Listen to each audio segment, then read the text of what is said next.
What's good, everybody? Steve Discourse back again with a quick segment of What's the Deal? And, God, I was just sitting down to record a quick segment about police violence and about police reform, criminal justice reform. And I'm honestly a little caught off guard because literally right as I was setting up the mics and everything to do this, I came across... Jesus, I can't even understand this story. So, yesterday, Thursday night, September 6th, 10 p.m. in Dallas, an off-duty police officer was coming back home from her shift. She went into an apartment that she thought was hers, found a man in there who was at home, in his own home, and shot him to death. Bothom, Shem, Jean. And I hope I'm pronouncing that right. A police officer went into someone else's apartment and shot this man, Bothom, Shem, Jean, to death in his own home. Because she thought it was hers. Because she walked into the wrong apartment.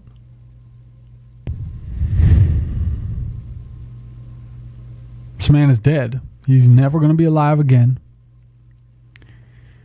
I haven't read any details yet as far as his family. No doubt he's got a family, whether it's kids and loved one of his own or parents and siblings. He's 26 years old, and he's dead for sitting in his own apartment. And I can't help but wonder if this were me or someone else, and we walked into the wrong apartment and shot and killed the resident of that apartment, how quickly would we be arrested? Would we be brought in front of criminal charges? We would immediately be taken into custody to face prison time. To face a trial, and then probably prison time because we just killed somebody for no reason. The officer is on administrative leave right now while they do an investigation, and if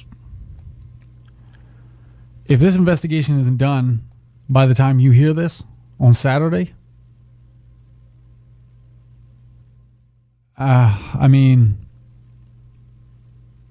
there's no justice in this world.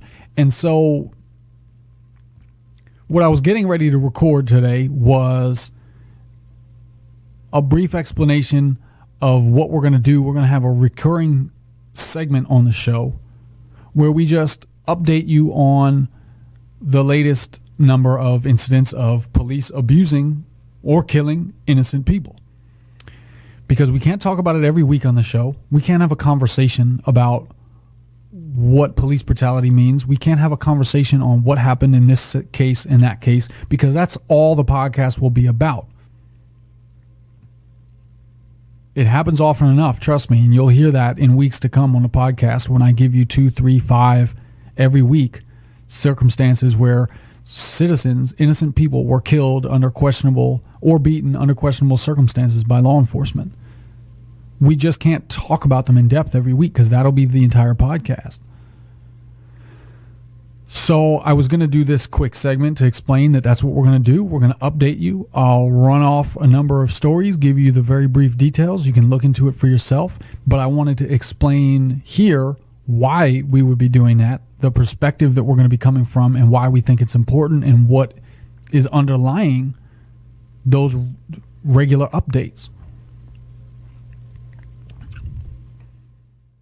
I even had a working list of situations I was going to list in this recording. And this has just blown me away. A police officer walked into the wrong apartment. She thought it was her home. It wasn't. She didn't even know the neighbor. So much for community safety, right? So much for serving the public. She didn't even know this man. How can he live so close to you that you thought it was your own house and you did not know this man? I know my neighbors. I know my neighbors, some of them in the building next to me. It's about 10, 15 units in each building. I know them. If I'd walk in there and see one of them, my instinct wouldn't be to shoot them dead. I'd say, shit, what are you doing in my apartment? First of all, if I didn't realize, damn, this just isn't my home. And this officer is on administrative leave. I'm not a lawyer. I don't know if this is murder or if it's like some other degree, some manslaughter or some other similar charge. But the fact that you're on administrative leave is outrageous. You shot this man dead in his own home. And I mean, there's a lot of juries out there who would disagree with me, but I cannot imagine a single circumstance, maybe a single circumstance, but 999 out of 1,000 times, I cannot imagine a person walking into my own apartment or your apartment, killing you, killing me, and then being justified in it. Even if I attacked you, you come into my apartment and I attack you and you shoot me dead, I still don't see how it's my fault or your fault. You're minding your own business in your home. Somebody violates the sanctity of your private space and they take your life and you get administrative leave.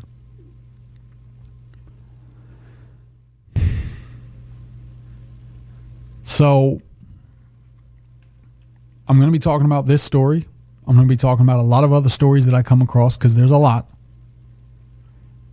It's a small percentage compared to the number of interactions police have across the country with people. Yes, absolutely granted. But it happens too often. And here's the problem. Here's why we have to talk about this stuff, right? Because there's a lot of Blue Lives Matter people. There's a lot of All Lives Matter people, right? Here's why we have to talk about this stuff. Because it is a small percentage. But there's a profile and a pattern that these instances follow. And it's usually around racial profiling, although not exclusively, because police do exhibit all around an expectation that they are to be obeyed and listened to by any means, by all means, at any time. And that's wrong. And white people, Latinos, catch a fade regularly as well for stuff like this. Women catch it just like men. Maybe not all as often, but this represents a threat to all of us, regardless of the fact that it happens to predominantly be people of color, and out of then, usually even more so, men of color. We have to talk about this for one reason, because law enforcement is unwilling to accept that any of this is happening, any of it exists. They don't see these and say, yeah, okay, true. That was wrong. We got to get better at this. They don't acknowledge any fault at all. They don't acknowledge any problem at all. And if they do dole out a punishment, it's usually some kind of training. Oh, sensitivity training or de-escalation training. That's your job, is to de-escalate. You're a police officer. That's your job. If we need to send you back for de-escalation training, you're failing as a police officer.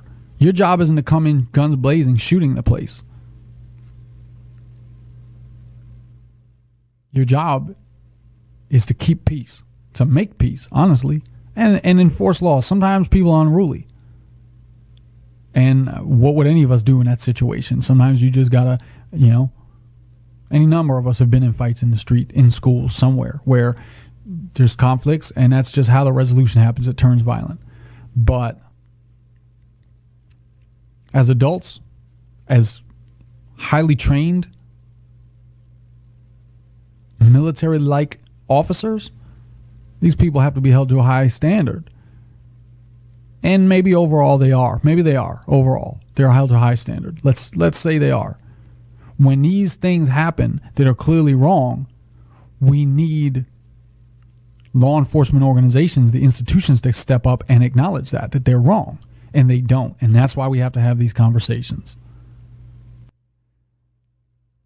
So that's what we're going to do. Every week, we're going to introduce a segment. I'm just going to run down the basic information you need to know. Name of the officer, name of the victim, location, some of the context. But that's it, because we don't have time. That's a podcast in itself. So we don't have time. We're going to give you the information so you know what happened, so you can look into it. Because there's also no legal framework. There's no legal recourse that realistically offers the people, the public, recourse against these officers in these situations where many of us, many people in the public, certainly the people in the community that they happen in, would view as just utterly wrong. We don't have that because the way the legal system is set up, the prosecutors need to have a good relationship with police so that they can work together on all the other criminal cases that have to be brought to court. So if you have prosecutors now prosecuting cops, cops are not going to like prosecutors because they're throwing cops in jail. So right there, inherently, that's a conflict of interest, and that's why a lot of times these officers are not brought up under charges. And second of all, in the cases of grand juries, when they're presented evidence, I don't know what they're told in there. I don't know what the rules of the game are when they sit down to hear the evidence. But so often they don't decide that a trial is warranted. So what are they being told in here? Is the threshold so high that we can't even go into a grand jury and get a trial out of it?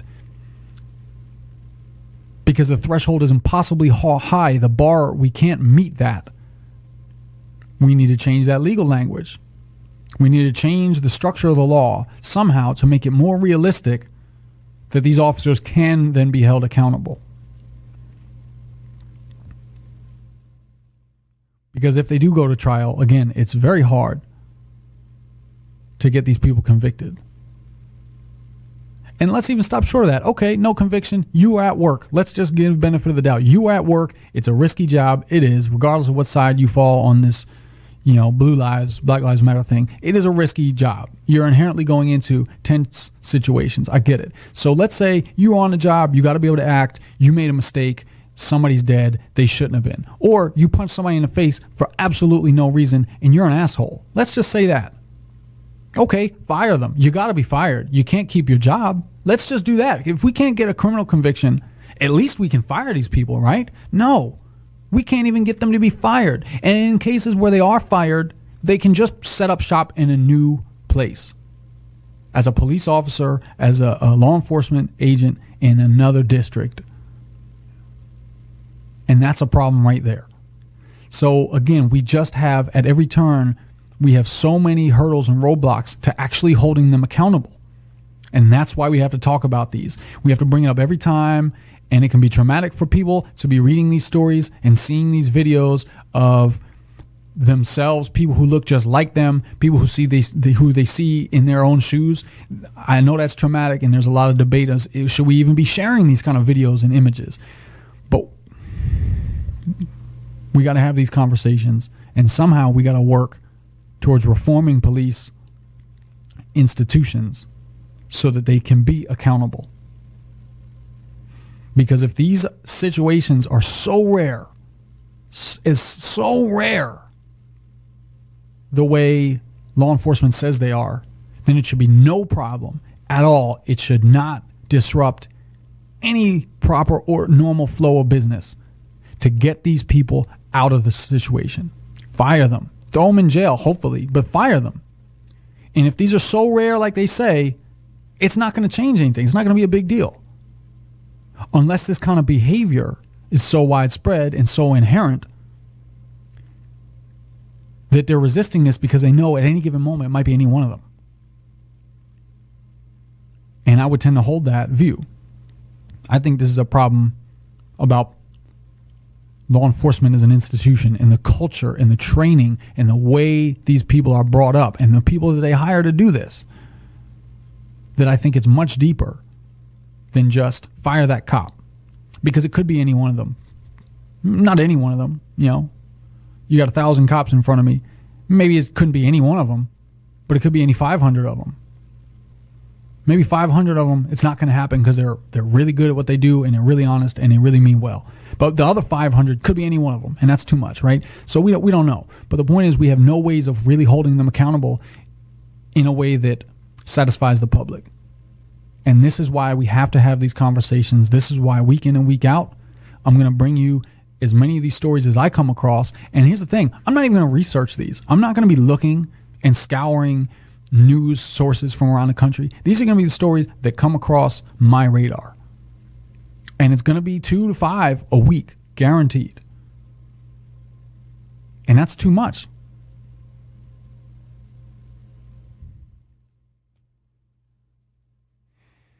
So that's what we're doing. I appreciate you listening. In lieu of a formal episode this week, Jay Calli and I both have some personal and professional things going on that we weren't able to get into the studio to record as we normally do. And so wanted to give you something to go on. And this is it. It's a bit of a downer. It's serious work I'm doing today. And it's not easy to do because a 26-year-old man is shot dead in his own apartment because this officer didn't have the presence of mind to understand that she walked into his home. And like I said, I'm recording this as it unfolds. And so I pray, I hope on the longest of long shots that this woman is brought to justice. But right now, as it all hangs in the balance for more updates, I don't have any real hope of that. And I mean, who's it going to be next? Really could be any of us. And that's the problem. Could be any of us. For any reason. White, black, Latino, Latina, man, woman, transgendered. We don't know who it's going to be. And that scares me. It really does. These stories are hard to read. And sometimes they're just infuriating because they're wrong. And other times they really shake me down to the core. And don't even get me started. Is this going to be my nieces or nephews one day? Because that really will set me off in rage and terror. Because it could be any one of us. And I don't want it to be those kids. I don't want it to be your kids either. So these are conversations we got to keep having. And with that said, that's the deal. I'm Steve Discourse, and stay tuned for the next podcast.